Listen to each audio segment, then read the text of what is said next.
আল্লাহ পাক বলেন ফালাম্মা নাসুমা যুকিরু বিহি ফাতাহনা আলাইহিম আবওয়াবা কুল্লা শাই।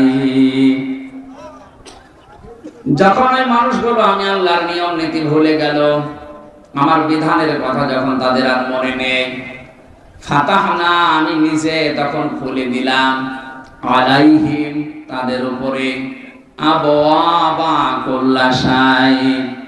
বাবের বহুবচন আবওয়াব, যত শান্তির দরজা আছে, যত প্রভাব প্রতিপত্তি ক্ষমতা টাকা পয়সা এগুলোর দরজা আমি সব খুলে দিলাম। আমি দেখতে পেয়েছি আয়াতটার সাথে 24 সালের 5 আগস্টের একটু মিল আছে।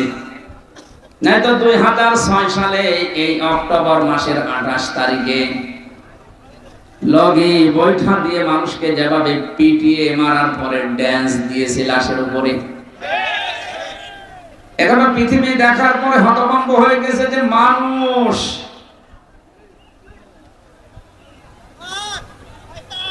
আমি তার পরের বছরে সিরাজগঞ্জ থেকে যাচ্ছিলাম কুষ্টিয়ায়, বাসে যাচ্ছি, হঠাৎ ড্রাইভারের পেছনে সিট পেয়েছি। ড্রাইভার সাহেব দেখলাম রাস্তার মাঝে একটা কুকুর আছে, ওর উপর দিয়ে না দিয়ে বাম দিয়ে চালিয়ে দিল। গাড়িটা একটা ঝাঁকি দিয়েছে। বললাম ভাই আপনি এমন করলেন কেন, এখনই তো অ্যাক্সিডেন্ট হয়ে যেত। ড্রাইভার আমাকে বলছে দেখেন না একটা মরা কুকুর পড়ে আছে। আমি ডবল করে কারো উপরে চাকা চালাবো, আমার বিবেক নেই। আরে ভাই তো মরা কুকুর, ও মারলে কি আর না মারলে কি? ড্রাইভার এবার আমার দিকে ঘুরে বলছে হুজুর আপনি কি আসলে হুজুর? আপনি কেমন হুজুর? হ্যাঁ আপনি দেখেন যে একটা মরা কুকুর পড়ে আছে, আমি ডবল করে আবার মারবো, আমার বিবেক নেই? হ্যাঁ এই কথা শোনার জন্য আমি ছিলাম। পৃথিবীর নিকৃষ্ট জীব তো এটা একটা কুকুর আর একটা শুকুর। কে? এক কুকুরের মতো নিকৃষ্ট জীব মরে পড়ে আছে, আপনি ডবল করে মারতে পারলেন না, যে আপনার বিবেক বাধা দিচ্ছে। অথচ এই পৃথিবীতে আমার নিজের চোখে দেখা আশরাফুল মাখলুকাত জসিম ভাইয়ের মতো মানুষকে লগি বৈঠা দিয়ে মানুষ পিটিয়ে লাশের উপরে ড্যান্স দিয়েছে। এদেরকে আপনি মানুষ বলেন কোন সেন্সে? আমার তো আজ পর্যন্ত সেন্স আসে না যে মানুষ। মনে করলাম এই নৃশংস ঘটনার পরে আল্লাহ পৃথিবীতে আর এদেরকে প্রতিষ্ঠা দেবে না, কিন্তু 2 বছর পরে দেখি ফাতাহনা আলাইহিম আবওয়াব। আল্লাহ বলেন যত সুখ শান্তির দরজা আছে সব আমি তাদের জন্য দিয়ে দিলাম। এটা দিয়েছে কে? বলেন বলেন। 9 সালের পর থেকে 5 বছর পরে পরে মনে করলাম পাল্টাবে, কিন্তু না, 24 সালে দেখে পাল্টায়নি। মনে করলাম কোরআনের এই আয়াতকে আল্লাহ এমনি এমনি দিল না, কোনো কার্যকারিতা আছে। হঠাৎ করে দেখি হাত্তা ইদা ফারিহু বিমা উতু, আল্লাহ পাক বলেন তাদেরকে আমি যা দান করেছিলাম, আমার এই দানকৃত বস্তু পাওয়ার পরে যখন এই মানুষগুলো আনন্দে আত্মহারা হয়ে আছে খুশিতে, আখাযনাহুম বাগতাতান, হঠাৎ করে আমি আল্লাহ নিজে তাদেরকে পাকড়াও করলাম। আপনি মেলান তো মেলে কিনা? আখাযনা একালে কান আছে, এর ফাইল বা কর্তা আল্লাহ নিজে। আল্লাহ বলেন আমি নিজে ধরেছি, হুম মানে তাদেরকে বাগতাতান, হঠাৎ করে। এমন হঠাৎ করে ধরলেন যে খাবার খাবে সে সময় হয়নি। আল্লাহ পর্যন্ত শেষ করেননি। ফাইদাহুম মুবলিসুন, যখনই ধরেছি হঠাৎ করে দেখলাম ওরা সব হতাশ হয়ে গেল। ওই মানুষগুলোর চেহারার ভেতরে সব হতাশা, সব নিরাশা। চেহারার ভেতরে তাকালেই মনে হচ্ছে যে না, এদের আর দুনিয়া আখিরাত বলে কিচ্ছু নেই, সব হারিয়ে ফেলেছে। আমার তো 5 তারিখের পর থেকে পর্যন্ত সেটাকে দেখছি, দেখি চেহারা দেখে এই আয়াতের সাথে মিলে যাচ্ছে। আপনি দেখেন না এদের যখনই আদালতে তোলে হাওমাও করে কাঁদতেছে। আজকে মানবতার মিথ্যা ফেরিওয়ালা একজন এই দালাল কোর্টে যাওয়ার পরে হাও মাও করে কাঁদছে আর বলছে আমি সরি। কিসের সরি? আলেমদের তালিকা করেছিল এই দেশে 116 জন আলেমকে তালিকা করেছিল, যারা যারা তার ভেতরে এই দালাল একজন। আর এখন তুমি হাওমাও করে কাঁদো, তোমার তালিকা এই দেশের মানুষ করেনি, তালিকা করেছে স্বয়ং আল্লাহ। আখাজ না, এর ভেতরে ওই লোকটা আছে। যতগুলো মানুষ আমি দেখতে পাচ্ছি যে দরবেশ দাড়ি কেটে নম হয়ে গেছে, সেদিন আমার মামলার হাসিরা দেওয়ার জন্য গিয়েছিলাম, যে দেখি ওই যে হাসি সেলিম শিশুর মতো কাঁদতেছে, এজলাসে উঠে আপনার কথা বলতে পারে না, ভালো নৌকা বলতে কি হৌকা বলে পারে। আমার মাফ করে দেন। মাফ মানে 15.5 বছরের বৈধ অবৈধ দেখা দেখি নেই, পুরা ঢাকার অর্ধেকও করে নিয়েছে, এখন মাফ চাই। আল্লাহ বলেন ওরা মোবেদেশন হতাশ হয়ে পড়েছে, এত অপমান আমি আল্লাহ ওদের উপরে দিয়েছি। ওয়ালাহুম আযাবুম মুহিন, নিকৃষ্ট শাস্তি আমি আল্লাহ ওদের উপরে চাপিয়ে দিয়েছি, অপমানজনক শাস্তি। দেখেন না কালামানিকের বীজ উড়ে গেছে। পৃথিবীর ইতিহাসে এর মতো অপমান কেউ হয়েছে বলে আমার মনে হয় না। আপনি দেখেন কত বড় অপমান, একটা সুপ্রিম কোর্টের সাবেক বিচারপতি এই লোকটা, অথচ কলার পাতায় আল্লাহ শুনিয়েছে। কথা বলেন না কেন? সংস্কার যখন আরম্ভ হয়েছে, যারা জীবন দিল তাদের এই রক্তের দাম দিতে হলে একটাও রাখা যাবে না। সংস্কার যদি করতে চান, এই চক্ষু মিয়া থেকে শুরু করে যা আছে সব সংস্কার করেন, একটাও দরকার নেই। কারণ যেগুলো জালেম ও জালেমদের দোসর, এরা আমরা মামলা না দিলে ওরা আল্লাহর মামলার আসামি। আমি তাফসীর মাহফিলে কথাগুলো বলতাম না, আমি স্মরণ করাম এই কারণে, কারণ কোরআনের আয়াতের সামনে নিয়ে দেখলাম এগুলো মিলে যাচ্ছে। এরপরেও যদি কারো শয়তানি বন্ধ না হয়, জনগণ কিন্তু শয়তানি বন্ধ করাবে। আমার কথা ছিল কি, যিনি আমাদেরকে বানিয়েছেন, তিনি আমাদের এই বাক শক্তি দিয়েছেন, কথা বলার যোগ্যতা দিয়েছেন। কথা যারা বলতে পারেন তার শুকরিয়া আদায় করেন, বলেন আলহামদুলিল্লাহ।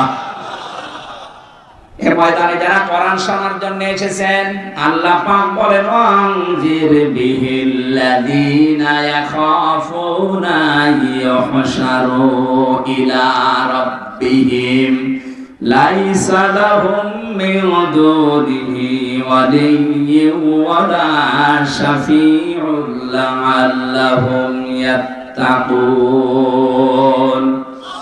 সূরা নামের 51 নম্বর আয়াতে আছে, রব্বুল আলামিন বলেন, হে নবী, আপনি এই কোরআন দিয়ে ওই মানুষগুলোকে ভয় দেখান, সতর্ক করেন, যাদের ভেতরে এই ভয় আছে যে আল্লাহর কাছে একদিন দাঁড়ানো লাগবে। এই চিন্তা আমাদের আছে না নেই? যা করি না কেন একদিন কিন্তু ঠিক দাঁড়ানো লাগবে। মা তাসালু কদামা বানি আদম আব্দি ইয়াউমাল কিয়ামাতি হাত্তা ইসালান খামসিন আন উমরিহি ফিমা আফনা ওয়া আমালিহি ফিমা আবলা ইলা আখিরিল হাদিস, রাহু ইবনে মাজাহ। বিশ্বনবী বলেন, কিয়ামতে প্রতিটি মানুষকে আল্লাহ নিজের সামনে স্রেফ একা একা দাঁড় করাবে।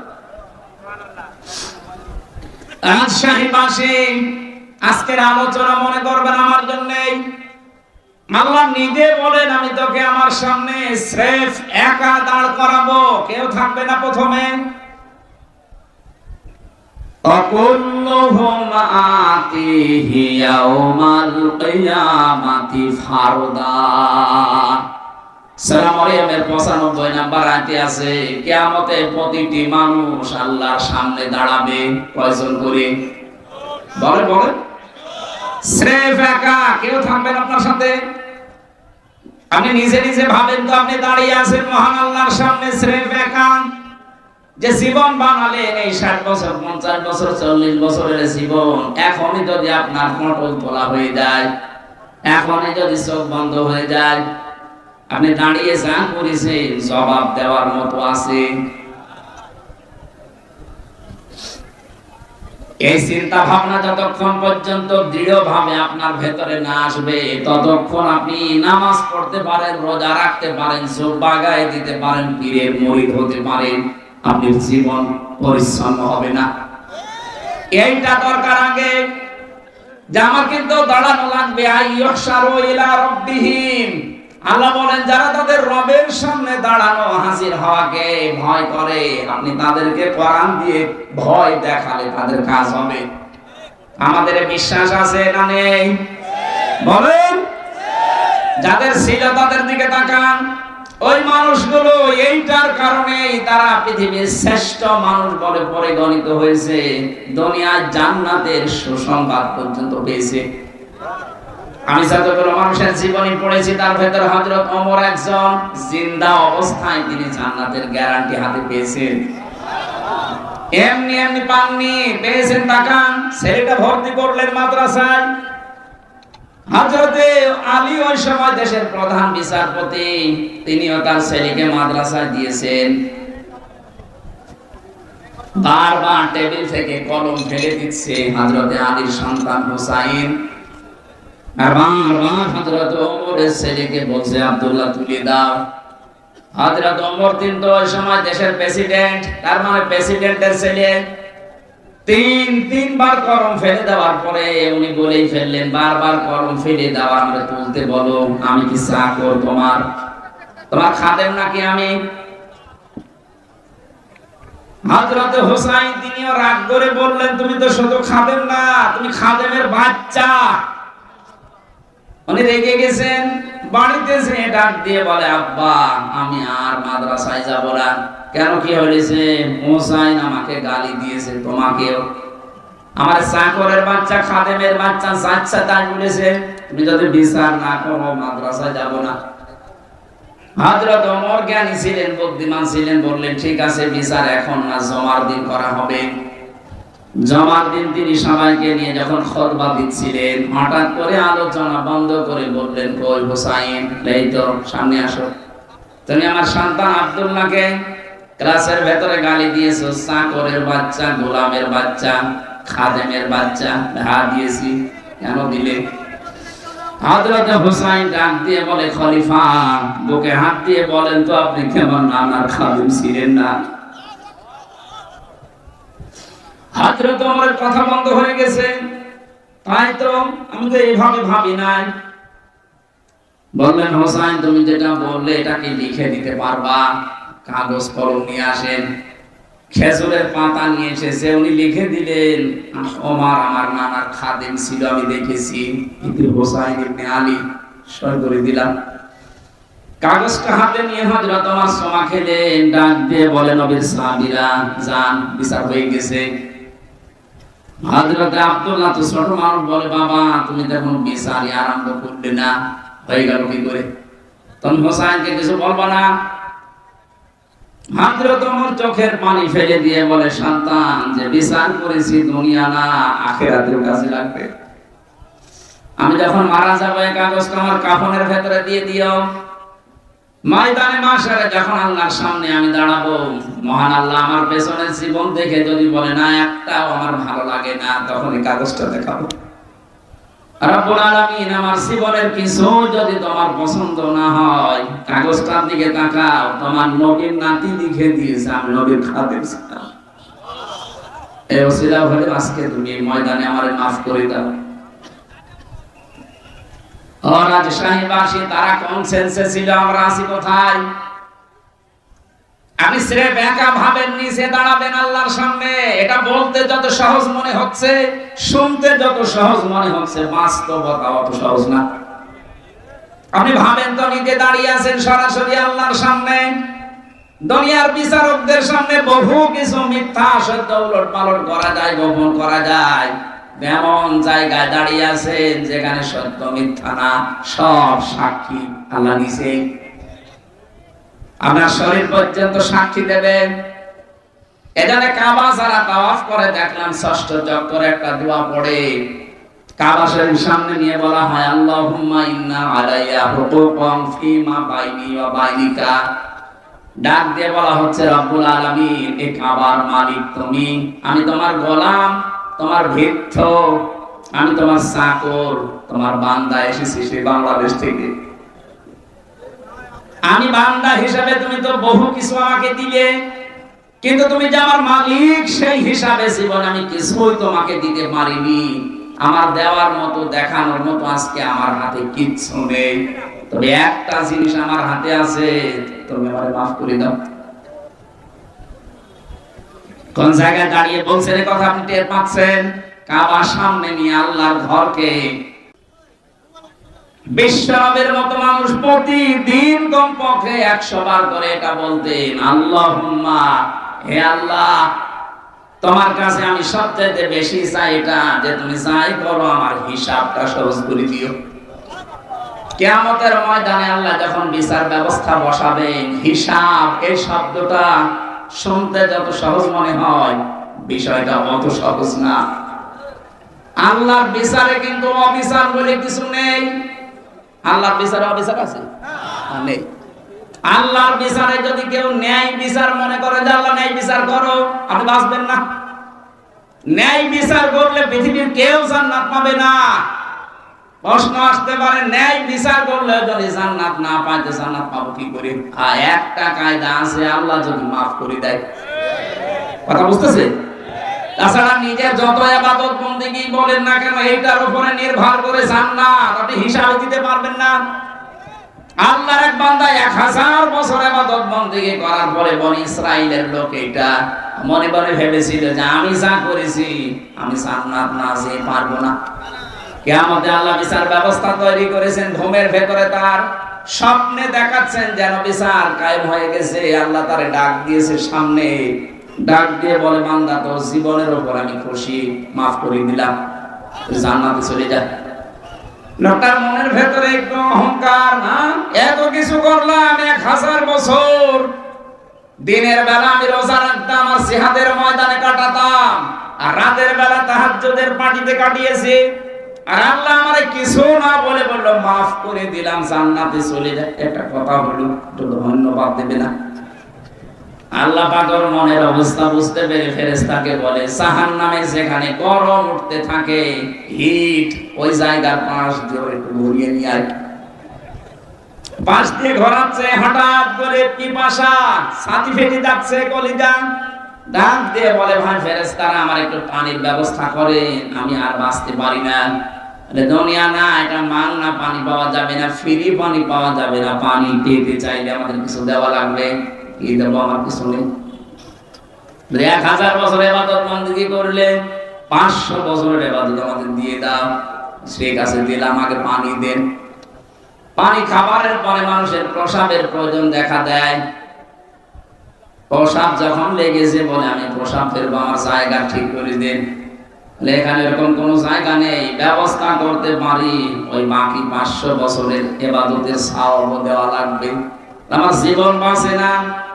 মানুষের যখন হুঁশ হারা হয়ে যায় তখন দিক দাঁড়া ঠিক থাকে না, তাড়াতাড়ি বলছে, নেন আমার আগে ব্যবস্থা করে দেন। প্রসাব করার পরে আল্লাহ ডাক দিয়েছেন, বান্দা 1 গ্লাস পানি ভেতরে ঢোকালে আর 1 গ্লাস বের করে ফেলে দিবে। এইটার জন্য জীবনের সব কিছু তুমি দিয়ে দিলে, প্রতিদিন 1000 বছরে কিছু না করলো 1 গ্লাস পানি খেয়েছো, প্রতি গ্লাসের জন্য এরকম 500 বছরের ইবাদত দেওয়া লাগবে, তারপরে জান্নাত যা। এখানে বিষয়টা অনেক জটিল এবং কঠিন।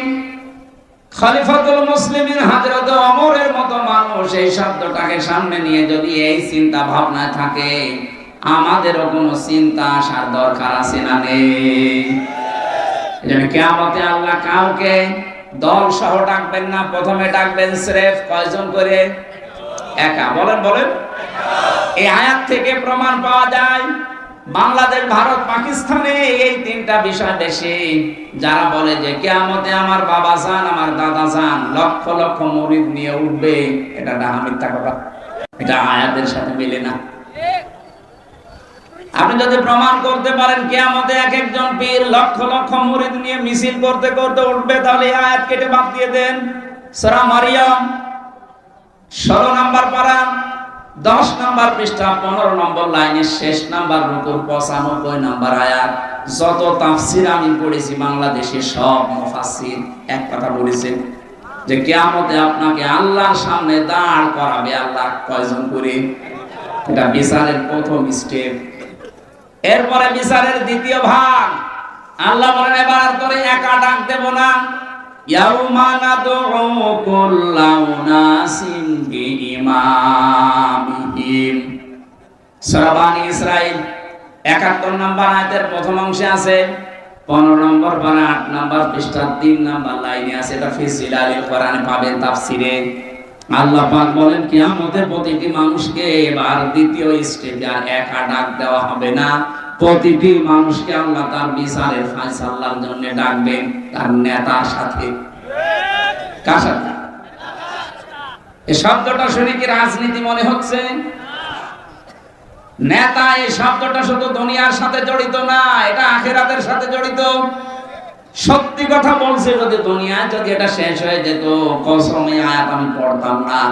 এটা যেহেতু আখিরাতের সাথে রিলেটেড সম্পর্কিত, এই জন্য আপনাকে আমি বাঁচাতে চাই। যাদের নেতা ঠিক নেই আশা করছি আপনি ঠিক করবেন। নেতা ওইগুলো নয়, সেই মানুষগুলো দুনিয়ার ময়দানে ইসরাফ করেন, যে মানুষগুলো দুনিয়াতে বিনা কারণে অপচয় করে, অপব্যয় করে আর ফাসাদ সৃষ্টি করে, শান্তি প্রতিষ্ঠার জন্য কাজ করে না। এটা আমি বানালাম। হ্যাঁ, আমি কথা বুঝতেছি। সূরা শুআরা আছে 19 নম্বর পারা 12 নম্বর পৃষ্ঠা 5 নম্বর লাইনের 151 152 নম্বর আয়াত। এটাও তাফসীরে ইবনে কাসিরে আছে। ওয়ালা তুতিউ আমরাল মুসরিফিন আল্লাযীনা ইউফসিদুনা ফিল আরদি ওয়ালা ইউসলিহুন। বলেন আল্লাহু আকবার।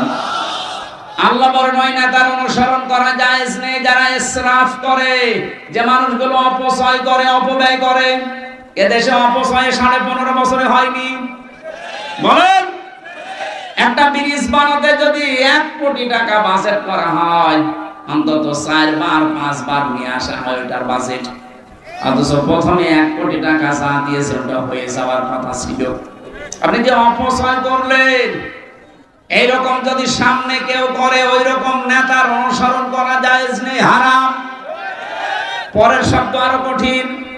আল্লাযীনা ইউফসিদুনা ফিল আরদি, জমিনে যারা ফাসাদ সৃষ্টি করে। ফাসাদ কি? না না, ফাসাদের 9টা ব্যাখ্যা আছে তাফসীরে। 1 নম্বরে ফাসাদ মানে মানুষের তৈরি করা নিয়ম নীতি, আইন কানুন। রাজশাহী বাসী কোরআন হাতে নিয়ে বলছি আল্লাহর কসম, আমি আপনাদের বাঁচাতে চাই। আল্লাহ বলেন আল্লাযীনা ইউফসিদুনা ফিল আরদি, জমিনে যারা ফাসাদ সৃষ্টি করতে চায়। এর 9টা অর্থ আছে। 1 নম্বরে যারা মানুষের তৈরি করা আইন কায়েম করতে চায়, এদের অনুসরণ করা হারাম। এটা এ পর্যন্ত থাক, বাইরে যেন নিয়ে যাবেন না।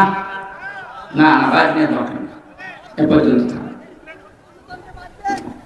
সুতরাং বাস্তবতা এটা, যারা শান্তি স্থাপন করার জন্য কোনো ভূমিকা রাখে না, যত অশান্তির কারণ, এই মানুষগুলোর অনুসরণ করা জায়েজ নেই, এটা হারাম।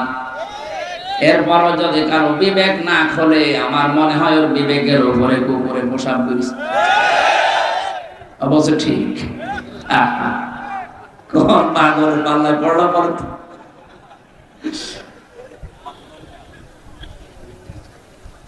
এরপরে বিচারের তৃতীয় অবস্থা হচ্ছে কিয়ামতে আল্লাহ লক্ষ কোটি কোটি মানুষের সামনে আপনাকে দাঁড় করাবেন।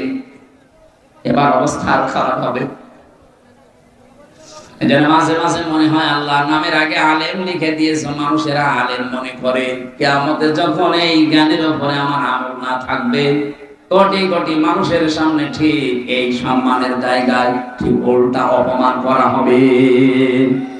এখানে যে যত বড় দায়িত্বে আছেন, যে যত বড় চেয়ারে আছে, বড় জায়গায় আছে, তার দুনিয়াতে দায়িত্ব কিন্তু তত বড়।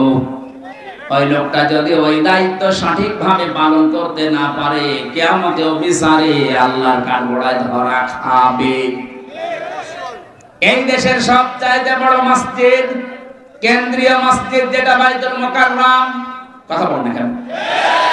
জাতীয় মসজিদের যিনি এখন খতিব হয়েছেন, শ্রদ্ধাভাজন ব্যক্তিত্ব, বড় বড় আলেম বাংলাদেশে যদি 5 জন থাকে তার ভেতরে তিনি একজন। হাদিসের উপরে অনেক পাণ্ডিত্য আছে তার।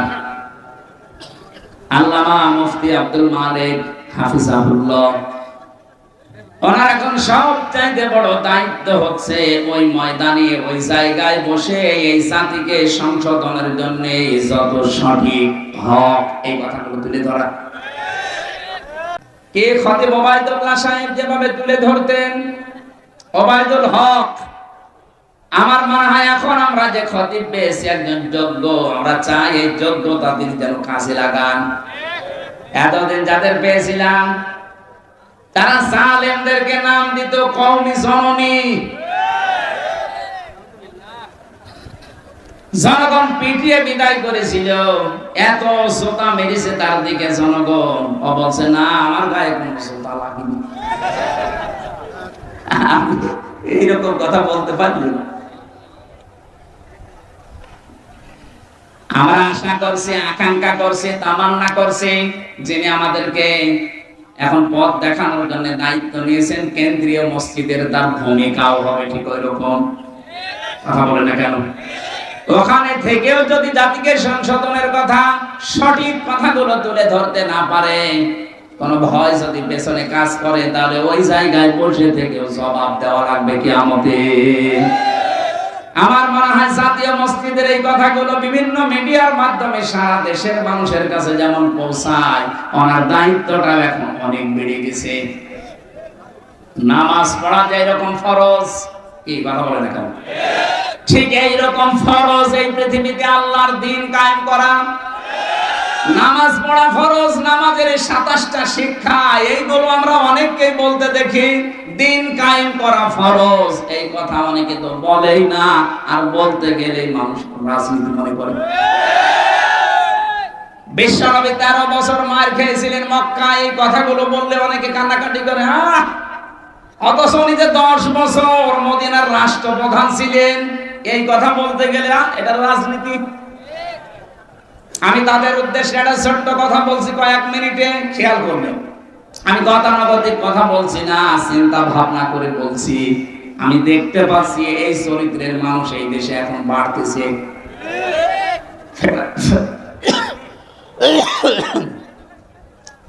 ফেরাউন যখন ডুবে যাচ্ছিল, ওই সময় কিন্তু আল্লাহর একত্ববাদের ঘোষণা দিয়েছে।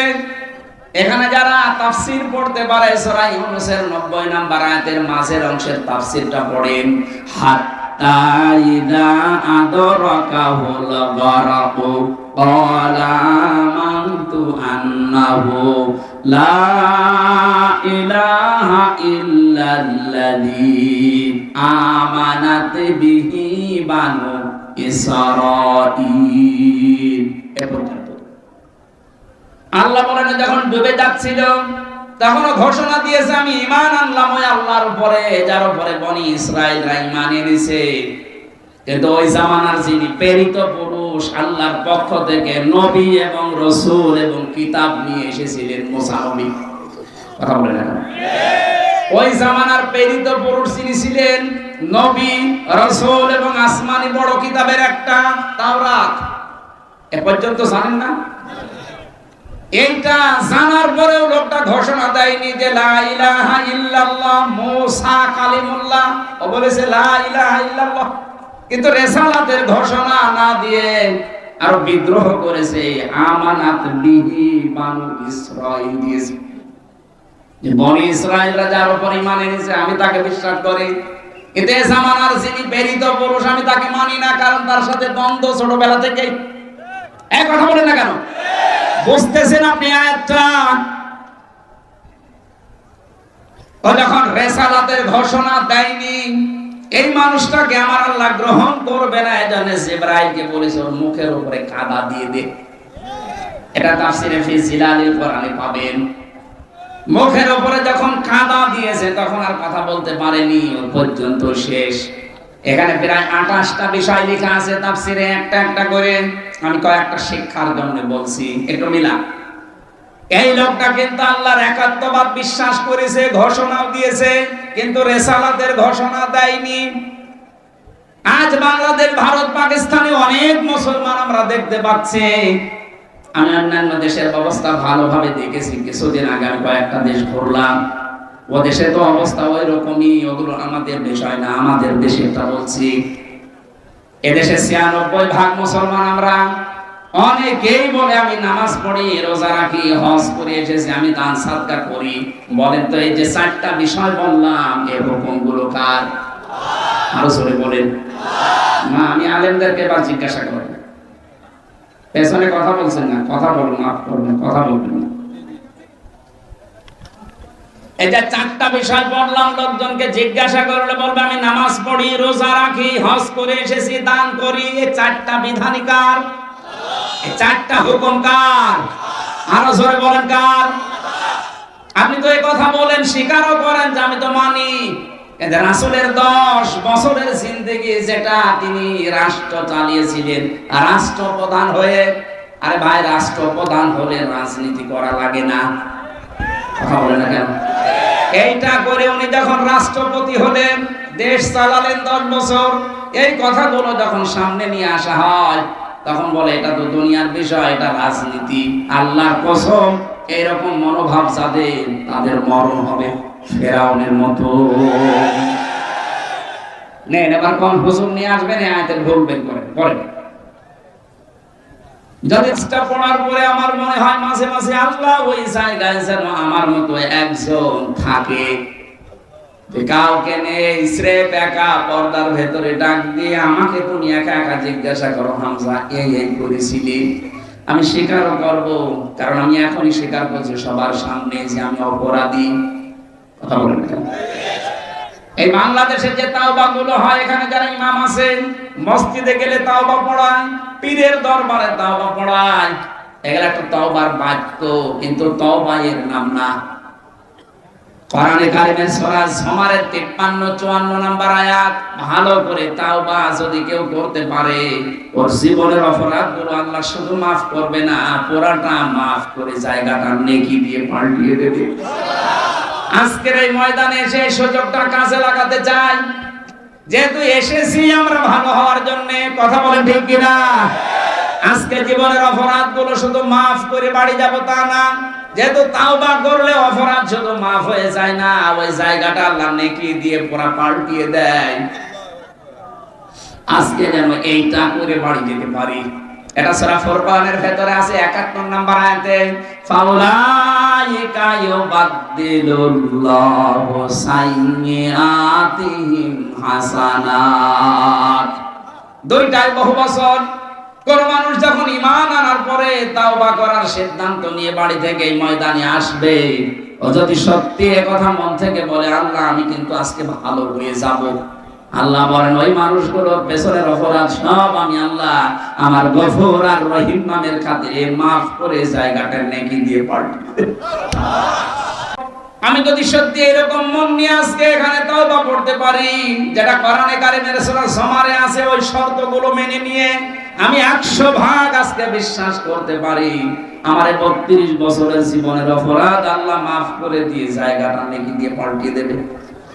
আর শুধুমাত্র পাল্টাবে না ওইটা যেটা হাক্কালে বাদ, আমার দ্বারা কোনো মানুষের অধিকার যদি নষ্ট হয়, ওইটা যতক্ষণ সেই লোকটা মাফ না করবে ততক্ষণ আমার মাফ নেই। কথা বলে না কেন? এই যে 18 সালে যারা দিনের ভোট রাতে করেছিলেন, এই মানুষগুলোকে আল্লাহ মাফ করবে না এই কারণে অপরাধটা শুধু আল্লাহর কাছে করেননি, করেছেন আপনি আমার কাছে।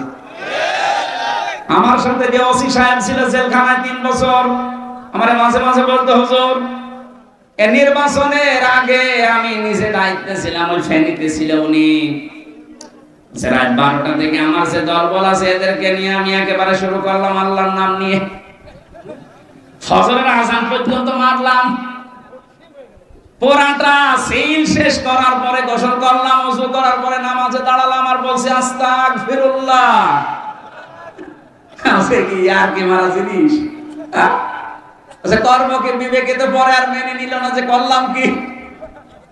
এর আগের রাতে টাকা দিয়েছিল, টাকাগুলো হালাল করার জন্য একেবারে 3-4 ঘন্টা ধরে লোকজন দিয়ে শুরু করেছিলাম, কিন্তু বিবেকটা আর মানে না। এই জন্য এখন তওবা করছি। আমি বললাম এই তওবা আপনার হয়নি, কারণ আপনি তো আল্লাহর অধিকার নষ্ট করেননি, আপনি হক নষ্ট করেছেন। হামজার মতো লক্ষ মানুষ। আগে 18 কোটি মানুষের কাছে মাফ চাবেন, এরা যদি মন থেকে বলে ঠিক আছে মাফ করে দিলাম, তারপরে আপনার মাফ। বলটা এখন পর্যন্ত অনুশোচনা করে যে আমি করেছি কি। বলেন যে 18 কোটি মানুষের কাছে যে ওর মাফ চাওয়া সম্ভব, এর ভেতরে কত মানুষ তো মরে গেছে, তাদের কাছে আপনি যাবেন কি করে? এটা হক বলে বাদ, খুব সতর্ক এই বিষয়ে। আল্লাহর অধিকার আপনি নষ্ট করেছেন, সেটা আল্লাহ মাফ করে দেবে, কিন্তু বান্দার যে অধিকার হক, এটা যদি আপনার দ্বারা নষ্ট হয়ে যায়, আপনি বিশ্বাস করতে পারেন আমার কাছে না, কাবার ইমামের কাছে তাওবা করলেও আপনার মাফ হবে না। এবার আসেন তো তওবা এই দেশে যেভাবে মানুষকে আমরা শোনাই, বিভিন্ন দরবার থেকে, বিভিন্ন পীরের কাছ থেকে, বিভিন্ন হুজুররা, বিভিন্ন আলেমেরা, মসজিদের ইমাম খতিবরা পড়ায় কি আস্তাগফিরুল্লাহ হা রাব্বি মিন কুল্লি যামবি ওয়া আতুবু ইলাইহি, এটা পড়ায় না? না না, এটা একটা তওবার বাক্য। কোরআনে কারীম জানিয়েছে কেউ যদি তাওবা করতে চায়, এই ভালো করে শুনুন, তাকে 2টা শর্ত মানা লাগবে আর একটা সময় মেইনটেইন করা লাগবে। এটা সূরা জুমারে আছে 24 নাম্বার পারা 3 নাম্বার পৃষ্ঠার 12 নাম্বার লাইনে 53-54 নাম্বার আয়াত। এটা তাফসীরে ইবনে কাসিরে আছে। আল্লাহ পাক বলেন আনিবু ইলা রাব্বিকুম ওয়া আসলিমু লাহু মিন ক্বাবলি আইয়াতিয়াকুমুল আযাবু সুম্মা লা তুনসারুন। বলেন আল্লাহু আকবার। আমি যে 2টা শর্তের কথা বললাম, আমার বানানো না কোরআনে আছে? বলেন বলেন। আল্লাহ বলেন 1 নম্বরে শর্ত মানা লাগবে আনিবু ইলা রাব্বিকুম, যে লোকটা তার রবের দিকে ফিরে আসবে, ওয়াসলিমু লাহু মিন ক্বাবলি, আর আত্মসমর্পণ করবে রবের বিধান সামনে পেলেই। ও রাজশাহীবাসী, মাত্র 2টা শুনতে যত সহজ মনে হয়ে গেল, বাস্তব প্র্যাকটিক্যাল লাইফে মেলানো অত সহজ। কেউ যদি বলে আমি আল্লাহর দিকে ফিরে আসলাম, তাহলে তার জীবনে সুদ থাকতে পারে, চাঁদাবাজি থাকতে পারে? বলেন। তার জীবনে ঘুষ থাকবে না, বেপরদা থাকবে না, অবৈধ কোনো ব্যবসা থাকবে না। বলতে কেমন সোজা যে আমি আল্লাহর দিকে ফিরে আসলাম, আরে ফিরে আসতে গেলে গুলো সব বাদ দিয়ে আসা লাগবে। এবার বলেন তো তওবা হচ্ছে কিনা আমার?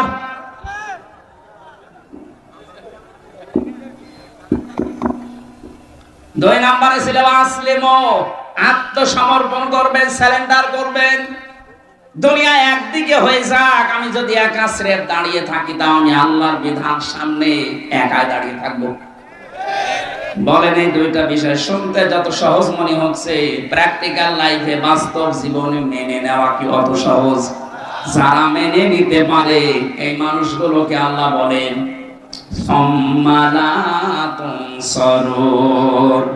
ওই আযাব আসার পূর্বে আপনাকে এই 2টা শর্ত মানা লাগবে, যখন আপনাকে আর সাহায্য করা হবে না। ও রাজশাহীবাসী, আমরা সবাই এখানে বিশ্বাস করি, জানি যে আমাদেরকে সাহায্য করা হবে না মরণের সময়। কোন সময়? বলেন বলেন। আর মরণ আসবে তো 41 সালে। আপনি কোন কারণে টার্গেট দিলেন? বলেন। আপনার তো একটা ভরসা ছিল কারো উপরে হোক, আপনি তো আন্দাজে টার্গেট দেননি। আমি বসে আছি, আমি দাঁড়া বসে, গ্যারান্টি আমার নেই।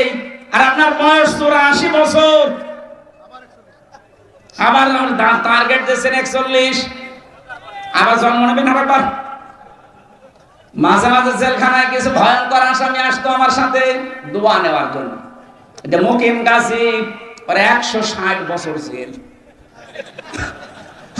আপনিও বের হবেন, আপনি তো আর একবার জন্ম নেওয়া লাগবে যদি পুরা জেল কেটে বের হওয়া লাগে।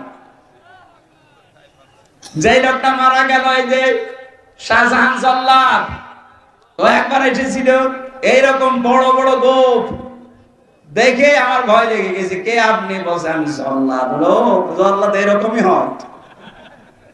কয় বছর আছে? ওই সময় বলছিল যে 27 বছর। কয় বছর আপনার জেল? বলছে 140 বছর। 140 বছর আপনার জেল, এরপরও আপনি হাসি আনন্দে আছেন। বলছে আমি আবার বের হব। আমার তো মনে হয় শাহজাহান জল্লাদের মতো ওই রকম চিন্তা ভাবনা আপনিও করেছিলেন যে 41 সাল। কি করে মানুষ আন্দাজে টার্গেট দেয়? এক সেকেন্ডের গ্যারান্টি আমার হাতে নেই, আর আমি টার্গেট দিয়ে ফেললাম 10, 20 বছর, 15 বছর। শয়তানের 3টা কাজ আমি পুরা কোরআনে পেয়েছি বিশেষ ভাবে। আমার মনে হয় এটা বললে অনেক মানুষ শয়তানের সাথে মিলে যাবে, সে আবার মন খারাপ করবে। এটা সূরা আরাফের ভেতরে আছে। এই কোন দিকে না, আপনি কোরআনের সাথে মিলাবেন। আল্লাহ রাব্বুল আলামিন বলেন ক্বালা ফাহাবিত মিনহা ফামা ইয়াকুনু লাকা আন তাতাকাব্বারা ফিহা ফাখরুজ ইন্নাকা মিনাস সাবিরিন। শয়তান যখন অহংকার করেছিল, আমি বললাম যা দূর হয়ে যা, কোন অহংকারীকে আমার জান্নাতে আমি জায়গা দেব না, বের হয়ে যা, এখান থেকে চলে যা। ফামা ইয়াকুনু লাকা আন তাতাকাব্বারা ফিহা, এখানে যারা আলেম আছেন দেখেন তো, তাতাকাব্বারা এটা মুসারের বর্তমান, ভবিষ্যৎ, প্রেজেন্ট, ফিউচার।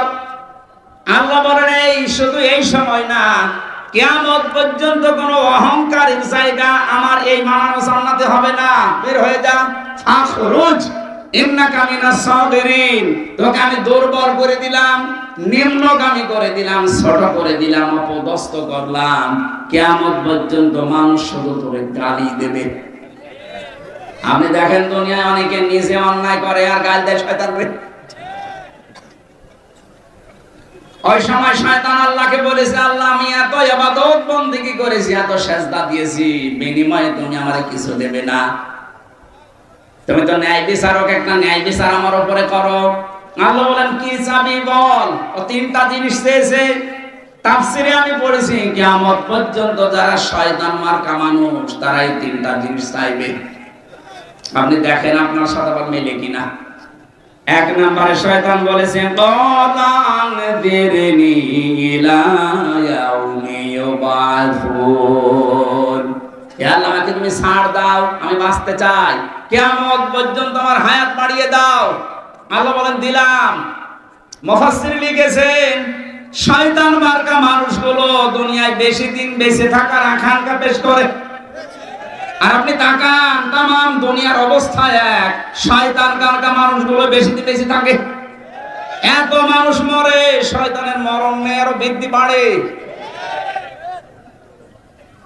2 নম্বরে শয়তান বলেছে ক্বালা ইন্নাকা মিনাল মুনজারিন, আমাকে ছাড় দাও। শুধু তা না, আমি অর্থ চাই, টাকা চাই, সম্পদ চাই, ক্ষমতা চাই। এই যে তাকান দুনিয়ার দিকে, ক্ষমতা, টাকা পয়সা যাদেরই বেশি, ওরা আল্লাহ রাসূলের বিরুদ্ধে বেশি। 3 নম্বরে শয়তান বলেছিল ক্বালা ফাবিমা আবওয়াইতানি লাআকুদান্না লাহুম সিরাতাকাল মুস্তাকিম, হে আল্লাহ আমি কিন্তু কিয়ামত পর্যন্ত হায়াত পেয়েছি, ক্ষমতা, টাকা পয়সা চেয়েছি, এমনি না। তোমার যে বান্দা বান্দীদের কারণে এই মানব জান্নাত থেকে আমার বিদায় করে দিলে, যেখানে আমার ঘোষণা দিলে যে আমাকে জাহান্নামে দেবে, এই জাহান্নামে যাওয়ার জন্য আমি একা না, ভালো ভালো রাস্তার মোড়ে মোড়ে আমি বসে বসে ওত পেতে থাকবো, তোমার এই বান্দা বান্দীদেরকে আমার সাথে যেন আমি নিয়ে যেতে পারি। এই জন্য শয়তান কোনো খারাপ রাস্তায় থাকে না। আপনি সিনেমা হলের সামনে যান, রাজশাহী শয়তান পাবেন না, কারণ ও জানে যে এখানে যারা আসবেন আমার ভাইরা ভাই, কথা বলেন শয়তান থাকে কোথায়? কোরআনে কারীম শোনানো হচ্ছে এই জায়গায়, বিভিন্ন মোড়ে শয়তান বসে আছে, সে মানুষ হোক আর জিন হোক। আসতে গেলে বান্দা বান্দীদেরকে ধোঁকা দেয় যে এখানে যাবা, এখানে রাজনীতি হবে। কথা বলে না কেন? অথবা এমন কোন কাজে আপনাকে জড়িত করে রাখবে, কোরআন যেন আপনার এই কর্মকবরে না যায়। হয় বাদাম খাওয়াবে, নাই গল্প গুজব করাবে, নাই বিভিন্ন উল্টা পাল্টা কাজে লাগাবে। এখানে কি সবাই আল্লাহর কোরআন শোনার জন্য এসেছে? কত মানুষ এসেছে তার বান্ধবীর সাথে দেখা করার জন্য। বলে সুবহানাল্লাহ। এরকম মানুষ দেশে আছে না? এখানেও আছে। কথা বলে না কেন?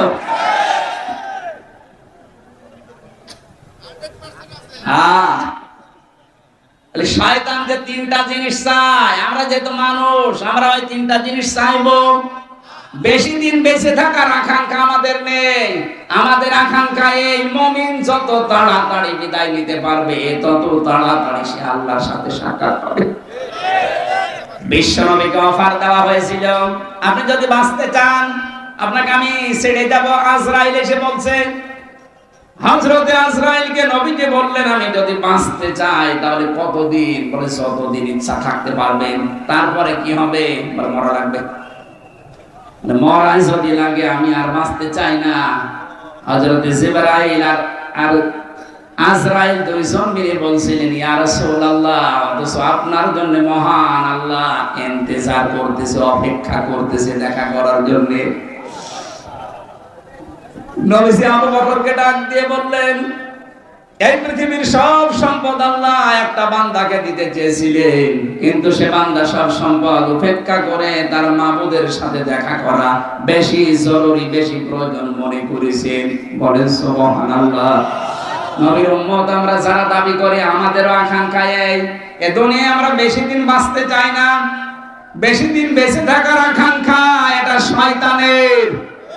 বলেন, টাকা পয়সা, ক্ষমতা, পাওয়ার চাই, প্রভাব প্রতিপত্তি চাই, এইটাও শয়তানের আকাঙ্ক্ষা। আমরা যদি এইটা চাই, আমাদের উদ্দেশ্য হওয়া লাগবে এই, যেন যতদিন আছি, যত টাকা পয়সা ক্ষমতা আমার হোক, আমি যেন আল্লাহর দ্বীনে জমিনে কায়েম করতে পারি। এটা ছাড়া পৃথিবীর কোন উদ্দেশ্য নিয়ে টাকা পয়সার মালিক হওয়া জায়েজ নেই। এটা ছাড়া পৃথিবীর কোন উদ্দেশ্য নিয়ে ক্ষমতার মালিক হওয়া জায়েজ নেই। আমি কথা বোঝাতে পেরেছি? যে কথাটা তুলেছিলাম, কিয়ামতের ময়দানে আল্লাহর সামনে দাঁড়ানো লাগবে, এই চিন্তা ভাবনা নিয়ে যারা দুনিয়ার জীবন কাটায়, হে নবী আপনি তাদেরকে কোরআন দিয়ে উপদেশ দিলে দেখবেন তাদের কাজ হচ্ছে। যেহেতু এই প্রকারের মানুষ আমরা এখানে বসে আছি, আমরা তাদেরকে আজকে কোরআনে কারিমের তাফসীর থেকে কিছু শোনাতে চাচ্ছি।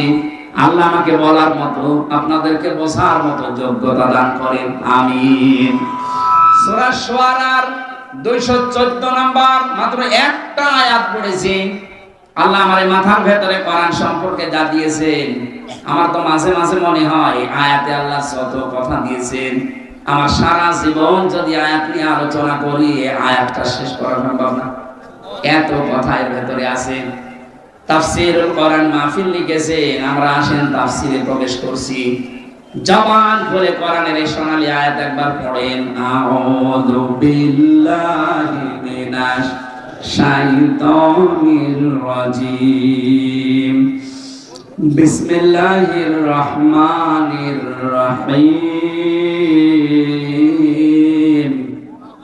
ওয়া আনযির আশীরাতাকাল আকরাবিন। আল্লাহ পাক বলেন, হে নবী আপনার নিকটবর্তী যারা আছে এই মানুষগুলোকে সতর্ক করেন, আল্লাহর ভয় তাদের অন্তঃকরণে সৃষ্টি করেন। এই মানুষগুলোকে আপনি সতর্ক বার্তা শোনান, সামনে কিন্তু একটা মহা প্রলয়ের দিন আসতেছে। বিশ্বনবী আদেশ পাওয়ার পরে ফিরে আসলেন।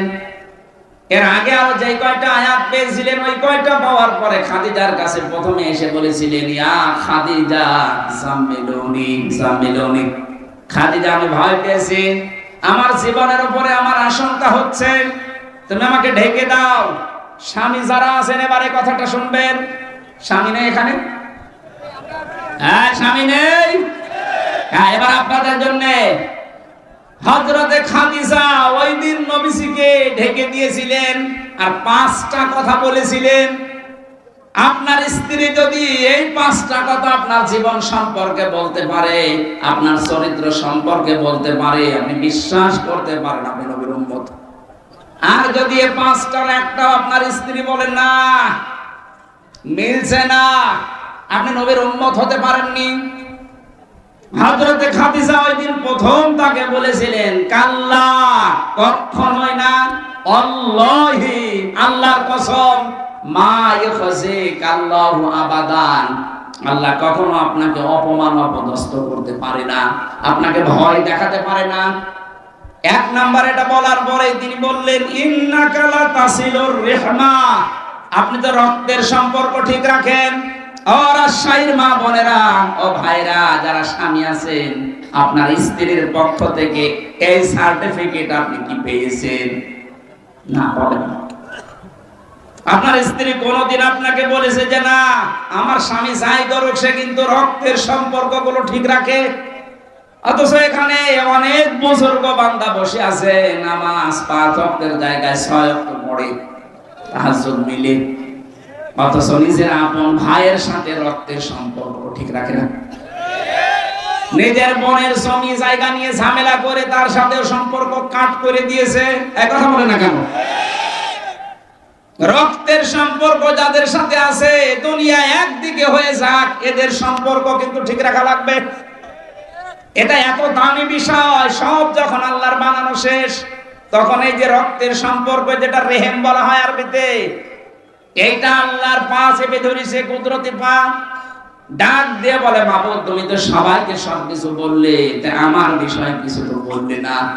আল্লাহ বলেন, রেহেম, এ রক্তের সম্পর্ক তোমার বিষয়, আমার ফায়সালা এই, তোমার সাথে সম্পর্ক যারা ঠিক রাখবে আমি আল্লাহ তাদের সাথে আছি, আর যারা তোমার সাথে সম্পর্ক ঠিক রাখবে না আমি আল্লাহ তাদের সাথে নেই। অথচ বাংলাদেশে এই আমলটা নেই। ধর্ম আত্মীয় পাঠিয়েছে কুষ্টিয়ায়, মাসে মাসে 3 বার করে যায়, অথচ নিজের আপন বোন এই পুঠিয়া বাজারে 10 বছর একবার যায় না। হ্যাঁ, কথা বলে না কেন? রক্তের সম্পর্ক যাদের কাছে আছে, এটা খেলাচোরা বিষয় না। দুনিয়ার কোন স্বার্থের জন্য যদি আপনি 3 দিন তার সাথে কথা বন্ধ করে মরে যান, আপনার জীবনের সব বন্ধ, আপনি জাহান্নামে যাবেন। এখানে 3 দিন না, 3 মাস না, 3 বছর না, 30 বছর নিজের আপন বোনের সাথে কথা বলে না, এরকম মানুষ আছে। অধিকাংশ পরিবারে আমরা দেখতে পাচ্ছি এখন স্বামী তার রক্তের সম্পর্কগুলো ঠিক রাখতে পারে না তার স্ত্রীর কারণে। হ্যাঁ, কথা বলে না কেন? অথচ বিশ্বনবী জানিয়েছেন, কোন স্ত্রী যদি চায় যে আমার স্বামী আরো বেশি দিন বেঁচে থাক, আমার স্বামীর সম্মান বেড়ে যাক, আমার স্বামীর প্রভাব প্রতিপত্তি টাকা পয়সা আরো বেশি হোক, সে যেন তার স্বামীকে বারবার তাকিদ দেয়, স্বামী তুমি যাই করো অন্তত রক্তের সম্পর্কগুলো ঠিক রাখো। এইটা বলার পরিবর্তে আরো আমাদের রক্তের সম্পর্ক নষ্ট করার পেছনে দায়ী এই বউগুলো।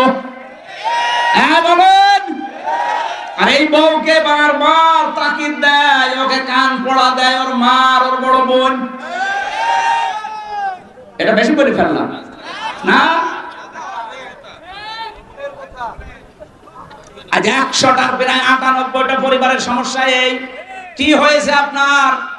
আপনি নিজের মা বাবার জন্য খরচ করলে তো স্বামীকে বাহবা দেন, আর তার নিজের মা বাবা তাকে যে 25 বছর পর্যন্ত শ্রম দিয়ে দিয়ে মানুষ করেছে, তার ওই বোনটা, তার ওই ভাইটা, চাচা, ফুফু, তাদের জন্য কিছু করলে আপনার মন পাওয়া যায় না। আপনার মন এত ছোট কেন?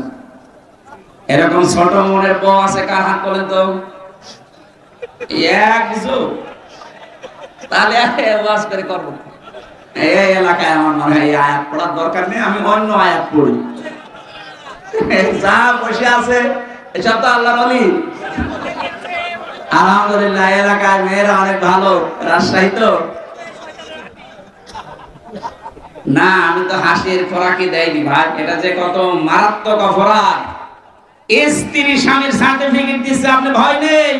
আল্লাহ আপনাকে কখনো ভয় দেখাতে পারে না। জিন, ভূত, পরী আর মানুষের কোনো ভয় আপনার কলিজায় আল্লাহ দিতে পারে না, কারণ আপনি রক্তের সম্পর্ক ঠিক রাখেন।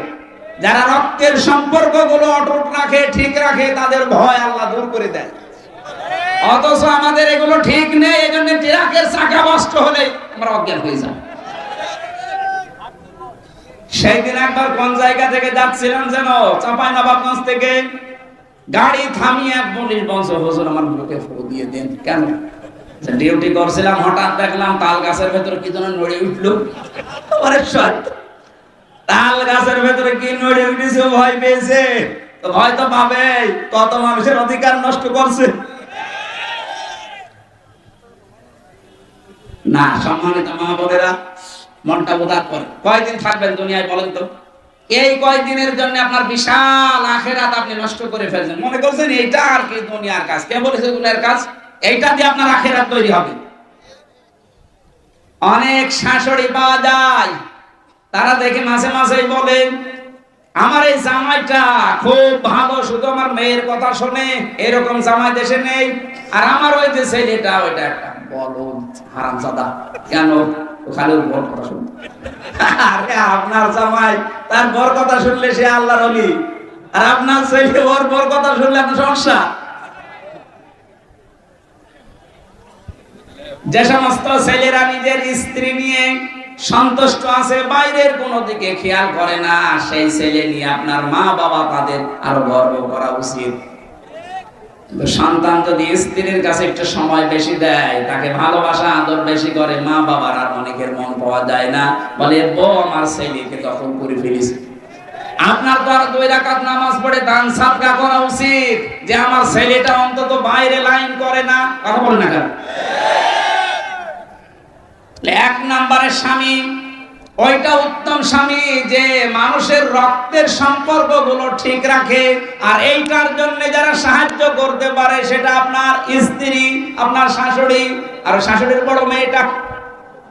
অনেকের হয়তো বড় যে শেষ নেই, তারা বেশি বেশি। 2 নম্বরে নবীজির স্ত্রী বললেন, স্বামী আমার ভয় পাবেন না, আপনার কোনো ভয় নেই, আপনাকে আল্লাহ অপমান অপদস্থ করবে না।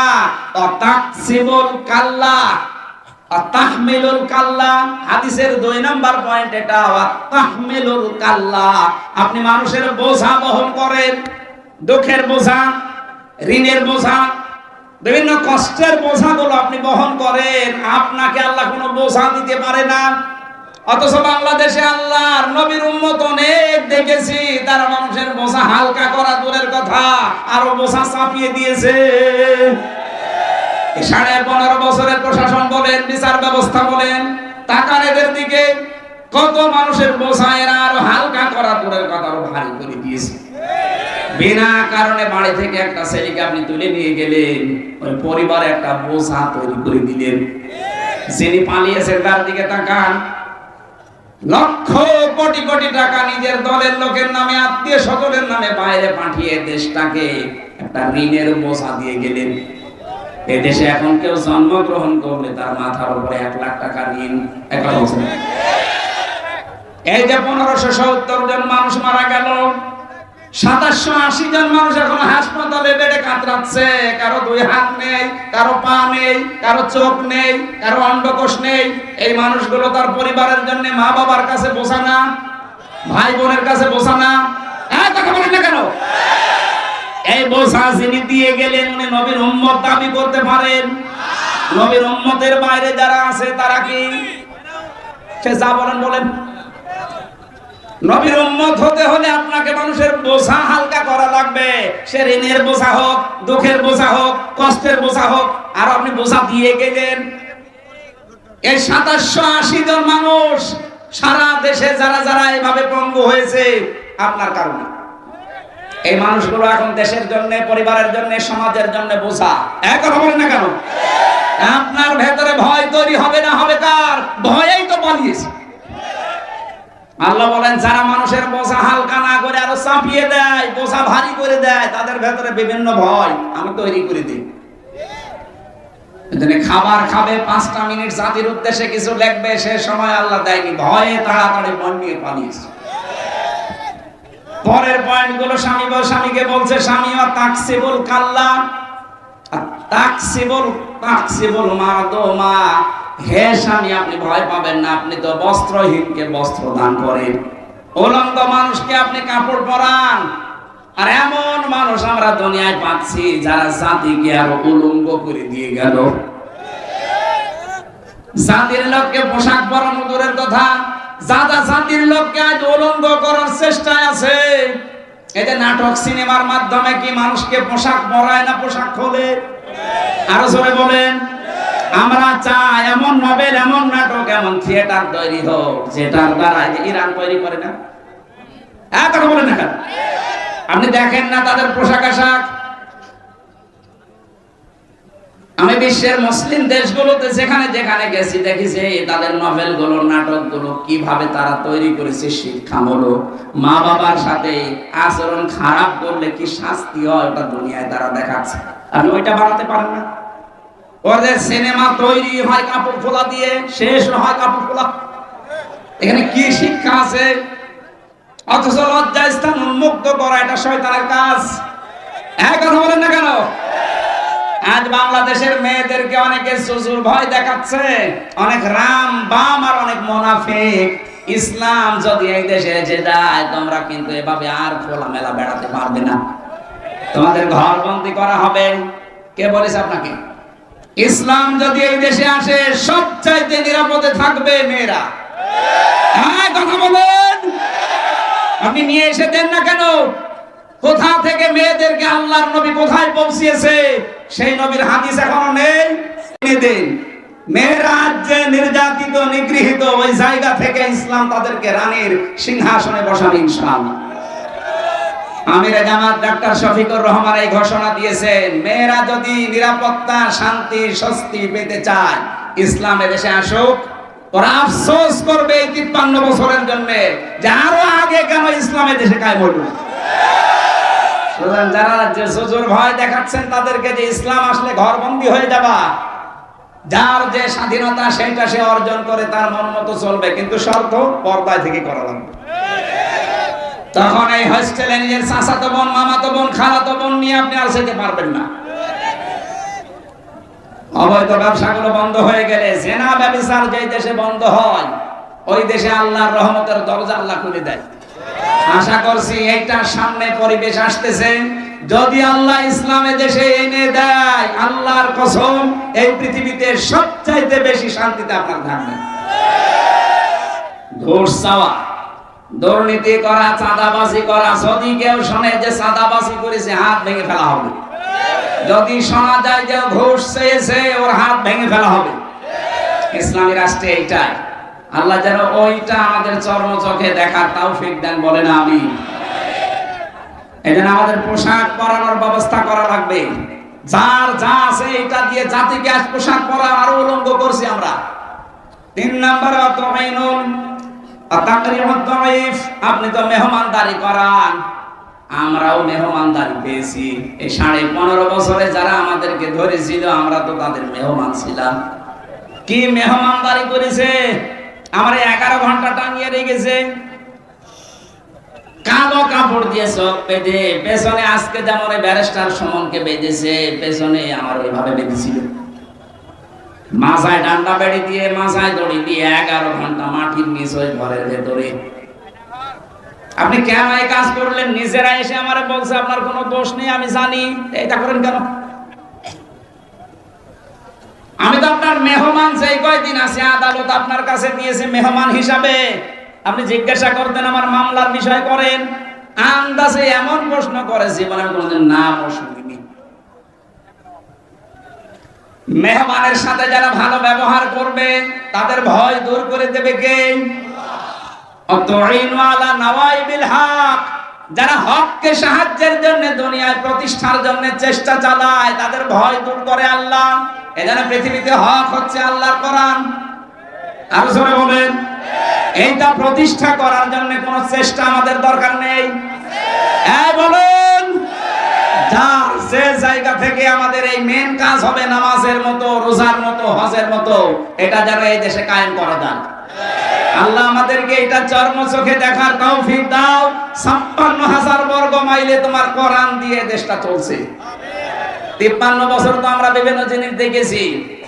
কারো বাবা চালিয়েছে, কারো স্বামী চালিয়েছে, কারো চাচা চালিয়েছে, কারো ভাবি চালিয়েছে, কারো বুবু চালালো। এখন শুধু দেখতে বাকি আছে যে এইটা দিয়ে চললে কেমন দেখা যায়।